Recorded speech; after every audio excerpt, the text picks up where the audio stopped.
এখন আমি আপনাদেরকে যে গাছটা দেখাবো এটা হচ্ছে দেখেন হাড়জোড়া গাছ। এটা হচ্ছে আপনার দেখেন এখানে অনেকগুলি গাছ জ্বালাইছে, অর্থাৎ বেশি না, এক দুই এই যে দেখেন এগুলি হচ্ছে এটা হচ্ছে গুড়ার মধ্যে তো আপনার 1 থেকে 2টা গাছ জ্বালাইলি হয়, পরে এটা থেকে ডালা ছাড়তে ছাড়তে দেখেন প্রচুর পরিমাণে আপনার ভরে গেছে, ডালা ছেড়ে অনেক পরিমাণে ডালা ছাড়ছে।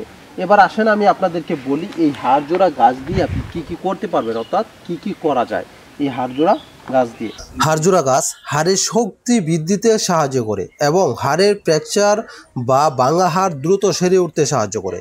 আর্থ্রাইটিস, এটি আর্থ্রাইটিস বা জয়েন্ট পেন এর জন্য উপকারী, অর্থাৎ জয়েন্টে যে ব্যথাগুলি করে ওই ব্যথাগুলি সারতে সক্ষম, কারণ এটি প্রদাহ কমাতে সহায়ক।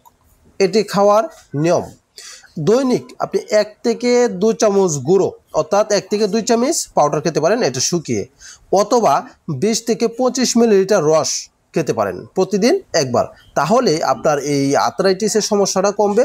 অবশ্যই ফ্রেন্ডস, যদি ভিডিওটি ভালো লেগে থাকে তাহলে প্লিজ একটু সাবস্ক্রাইব করে রাখবেন এবং ভিডিওটি অবশ্যই একটু শেয়ার করে দেবেন।